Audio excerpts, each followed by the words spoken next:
How would you like it if your home and entire community disappeared right in front of you? In Philadelphia, gentrification has transformed entire neighborhoods, from West Philly to North Philly to even University City. While some people call it improvements, many others call it displacement. Gentrification is when high income residents move into low income neighborhoods. The gentrification of Philadelphia truly began in the 1960s and 70s, but didn't gain real momentum until the 2000s and 2010s. Gentrification is still an ongoing problem till this day. In 1964, Philadelphia hosted lots of riots. The black community was fed up with the police brutality they experienced. In 1972, Frank Rizzo, a Republican, won mayor. One of the major policies he pushed was law and order, a rhetoric used as an excuse to justify the unfair treatment of black people. In reality, law and order was really just about finding ways to limit African American communities by creating more systems to oppress them. Before Rizzo's role as mayor, he was a police officer during the race riots. This most likely affected how he approached gentrification in black and brown neighborhoods and the actions he took against them. During his term, Mayor Rizzo was praised by white working class people. He faced heavy accusations of racism, brutality, and discrimination from minority communities such as the blacks and Hispanics. At the federal level, the U.S. government introduced redlining. Key organizations such as the Federal Housing Administration made it easier for white families to get mortgages and loans while black families were denied. This caused the property values in minority neighborhoods to drop for decades. But with the declining property values came inclining taxes and rent. The declining property values made homes in the area cheaper to buy, which caught the eyes of investors and wealthier buyers. Once they buy the low cost property, they often plan to renovate, leading to neighborhoods being redeveloped and improved with the help of local governments. This can lead to homes being fixed up, apartments being built, or rezoning. Socially, neighborhoods full of struggling minorities are usually taken over by wealthier white Americans.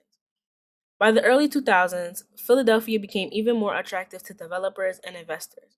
Neighborhoods in Center City, South Philadelphia, and parts of West Philly began seeing rapid development. Old industrial sites became luxury lofts. Row homes were flipped and sold at triple their previous value. Property taxes and rent skyrocketed.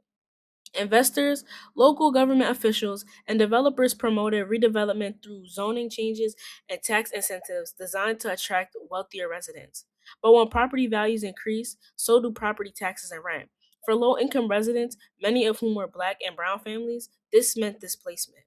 The short term effects of gentrification include rapid increases in property values, higher rent prices, new construction, and demographic shifts.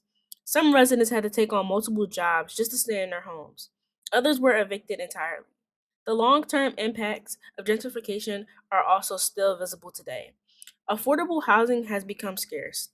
Housing instability and homelessness have increased. Once affordable row homes are now high end condos. Meanwhile, the income gap continues to widen. Those who benefited the most were property owners, landlords, investors, and the government because rising property values meant higher tax revenue. Those who harmed the most were renters, low income residents, elders, and minority communities who lacked the financial resources to keep up. Gentrification is not just about the individual gentrifiers, it is deeply tied to policy, like stated before. Federal policies like redlining, FHA, made sure to prioritize white neighborhoods, giving them mortgages, making property values in minority neighborhoods decrease. State and local policies like zoning ordinances and tax incentives are used by the government to limit affordable housing supply to attract wealthier residents. The government also uses them to get developers to renovate blighted areas, pushing out low income residents and gain higher income residents. Many residents are struggling to make ends meet and fighting to survive in their once beloved homes. In this next segment, we will interview a few people to get their beliefs and understandings on gentrification. Right. Today, I will be interviewing my dad, Eric Lawrence. Okay, for your first question, do you know what gentrification is? Yes. What's your understanding of it? My understanding of gentrification is it's the process of richer people moving in to the neighborhood, Mm. changing the economics and the culture of it, Yeah. and Yeah, basically. forcing out some of the lower class people. And Okay. Growing up in Philly, have you ever been affected by gentrification? Do you know anyone who has been, or how they felt about it? No.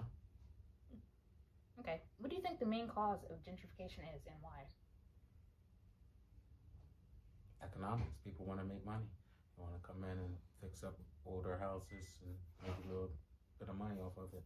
Do you think it's fair? That's tricky. It depends. Depends. Okay. How do you see gentrification playing out through the lens of race or class?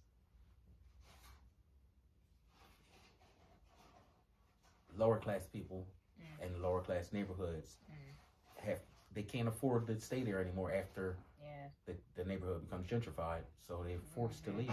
Yeah, usually it's minorities, and then the people who move in, they raise the property taxes and all that. Yeah, exactly. Okay. Have you seen the effects of gentrification? Yeah, I've seen it. Okay. What are some of the advantages and disadvantages you've seen? Advantages for the wealthier people moving in, they get to make money sometimes. They get a newer neighborhood with lower crime rates and all that kind of stuff. But the disadvantages are, again, some people are forced to leave their neighborhood. That's the only neighborhood that they know. Yeah. The only place that their family grew up for generations, things like that. Yeah, it's sad. All right. For our last and final question, do you think gentrification is an inevitable process, or can it be managed?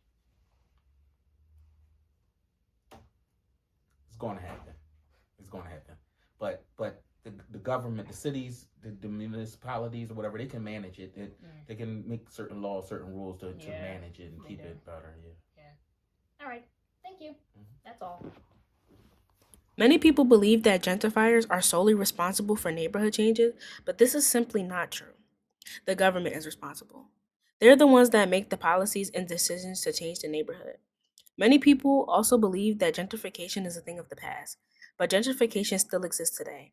It turns low desired neighborhoods into high value, desirable, modernized area. It raises rent and property taxes. In the current housing market, low cost rental housing is becoming sparse. If I could change one policy about gentrification, I would make it that gentrification doesn't spike up mortgage or rent prices, so the residents that were already living there can stay there. Progress should not come at the cost of forcefully pushing people out of their homes. I would also change it so that modern developers, buyers, and policymakers can learn to accommodate all involved in the housing market and make the process smoother. Don't be so money hungry and have some compassion and empathy. People are constantly trying to adjust to their changing environment. Young people and future homeowners should understand this topic because it teaches them how neighborhood changes can affect housing affordability and community. Not only that, but it teaches unity. Hopefully, it will empower them to stick with their community.